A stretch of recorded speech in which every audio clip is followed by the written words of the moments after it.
A good Erev Shabbos, everyone. Erev Shabbos, Parshas Vayeira. I want to suggest that if you'd like to subscribe to my YouTube channel, that you should hit subscribe. Also, I have a WhatsApp group. If you would like to join the WhatsApp group, I send out shiurim clips. I send out all kinds of all kinds of things once or twice a week, not very often. But it's kedai to it's kedai to get some of these. I think I've gotten a lot of feedback lately that there's a little inspirational and some very good feelings are generated from some of the things that we talk about.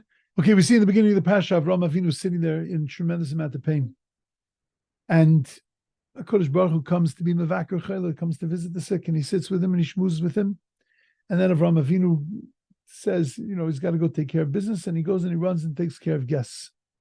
Where did this whole thing happen? An amazing event that took place. It was a tremendous thing that God was appearing to him, and then he taught us all about the mitzvah of Achmas Sarchim, of bringing in guests into the house. The whole thing, and that was the beginning of the beginning. With he got the news that he was going to have a child, and all of that. So where did it take place? It took place in a place called Elonei Mamre, the plains of Mamre. Why did Mamre merit getting mentioned in the Torah? Nice guy, but what's he doing there? So Rashi says that because Mamre gave him advice that he should do a bris mila. What do you mean Mamre gave him advice? God gave him a commandment. What was Mamre gave him advice? So the full story is that the Medrash tells us that Avraham Avinu he had three friends, Aner, Eshkol, and Mamre. And he went to Aner and he said to Aner, Shav bris mila. So Aner said to him, when he found out exactly what was going to happen to his body and things, he says to him, man, that's going to hurt. I don't think that I would do that. Not at your age. I mean, you're a little bit too old for that. And then he goes to Mamre. It was a good piece of advice, by the way, because it hurt. It hurt like crazy. And then he went to Eshkol and he said to Eshkol, "What do you think? Should I have a bris mila?" And Eshkol said, "Did you tell me about it?" He told him what was going to happen to his body, and he said, "Your whole life is about helping people." He says, "You're going to look like a freak. No one's going to want to go near you." I wouldn't touch that with a 10-foot pole. You imagine you go to the JCC, you go in the locker room, you take off your clothes, you go get ready for the swimming pool, and people are going to look at you and go, "Whoa, that guy's weird." And who's going to want to come to your house? Who's going to be around you? So you're not going to be able to do the things you want to do. So he said, "No, I don't think you should have a bris." Goes to Mamre and he says to Mamre, "What do you think? Should have a bris?" So Mamre says, "Look, I don't know if I believe in this, personally, but you're a godly person. God is you're connected to, yeah? Yeah, connected to God. So if you're connected to God and you forgot them, what are you asking? He told you to have a bris mila, you have a bris mila. That's all. There's nothing to talk about." So rabbis point out from there, you know why it says Elonei Mamre? Because Mamre was his only friend. Aner and Eshkol weren't friends. Aner and Eshkol saw the world through their own eyes. And therefore they saw what was best for Avraham Avinu based on what they thought was best for themselves, what they would do in that situation. In that situation, I wouldn't do it because I'm too old. In that situation, I wouldn't do it because people think I'm a freak. But that's not what it's about. It's about what's best for you, Avraham. Somebody once said that I learned all about love from two drunk Russians. Two drunk Russians. So one guy turns to the other and says, "Igor, do you love me?" So he says, "Vladimir, of course I love you." So he says, "No, you don't love me." He says, "What are you talking about? I love you. I love you so much." "No, you don't love me." He says, "What do you mean I don't love you? I love you." He says, "I'll prove you don't love me." He says, "Igor, what's bothering me?" He says, "How am I supposed to know? You don't love me." Because if he loved him, then he would understand what was going on inside of him. He would understand who he was. That's real love. Real love is to be able to see inside the other person and to be able to be there for that other person. Not to be there for that other person, but to put myself into that other person. It's all about you. It's all about you. That's the kind of love that exuded from Avraham Avinu. That's the kind of love that his friend Mamre was able to give him.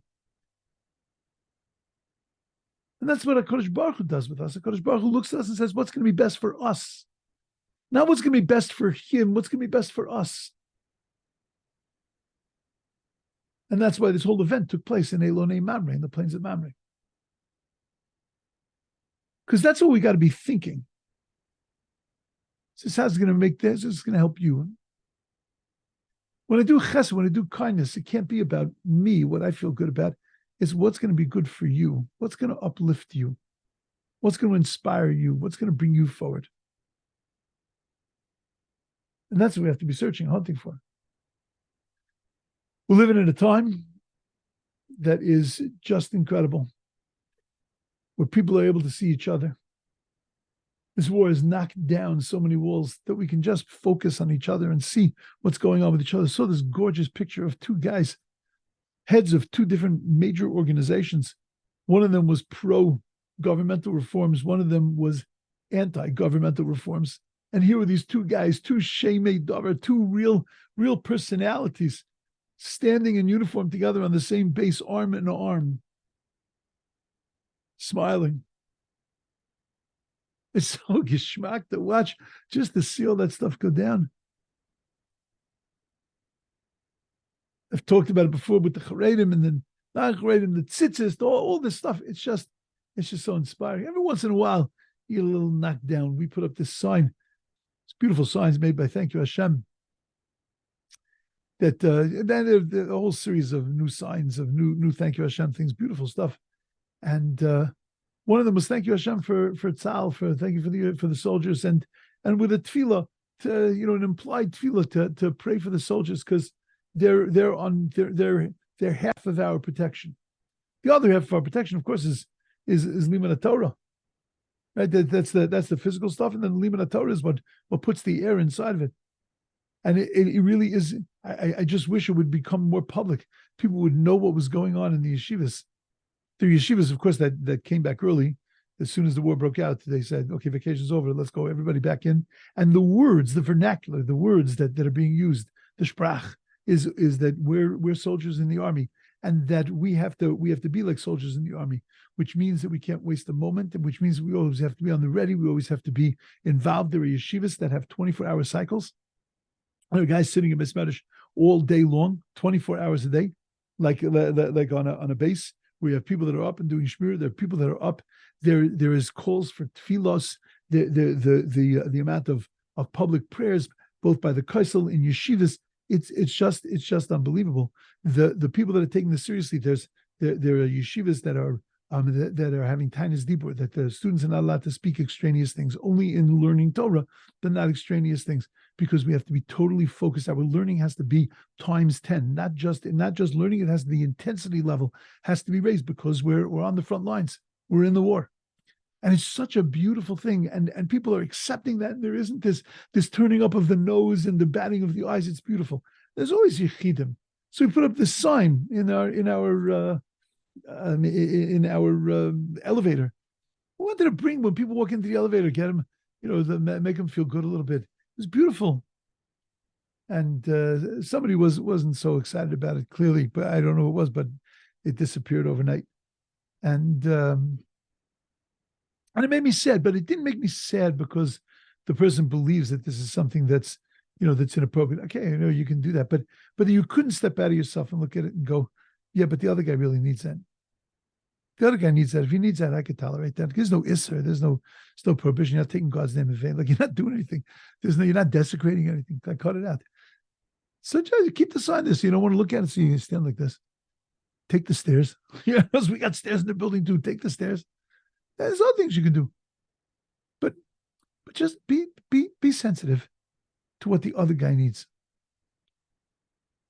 And I think that's the thing. Like, I was watching something that they were offering something to people that were displaced. And I was thinking to myself, were they thinking this out for the people that are displaced?